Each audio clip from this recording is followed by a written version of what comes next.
Supreme court की practice and procedure committee ने अरशद शरीफ कत्ल अज खुद नोटिस केस की समाअत के लिए लार्जर बेंच तश्कील दे दिया। अज खुद नोटिस की समाअत के लिए जस्टिस जमाल मंतुखिल की सरबराही में 5 रुकनी लार्जर बेंच तश्कील दे दिया गया।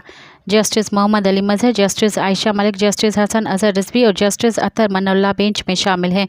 जरा का कहना है कि जस्टिस जमाल खान मंतुखिल की सरबराही में 5 रुकनी बेंच की तश्कील का फैसला 2-1 के तनासब से हुआ। चीफ जस्टिस काजी फाइसीसा ने जस्टिस मंसूर अली शाह का 3 रुकनी बेंच बरकरार रखने की राय दी। जस्टिस मंसूर अली शाह और जस्टिस मुनीब अख्तर ने जस्टिस मंतुखिल की सरबराही में 5 रुकनी बेंच तश्कील देने की राय दी। जरा का मजीद कहना था कि कमेटी की अक्सरियती राय पर जस्टिस मंतुखिल सरबराही में लार्जर बेंच बनाने का फैसला हुआ।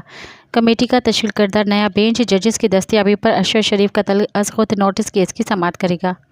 मज़ीद ख़बरन ऐं तफ़सीलात लाइ विज़िट कयो असांजी वेबसाइट www.awamiNewsHD.com ऐं ॾिसंदा रहो अवामी न्यूज़ HD।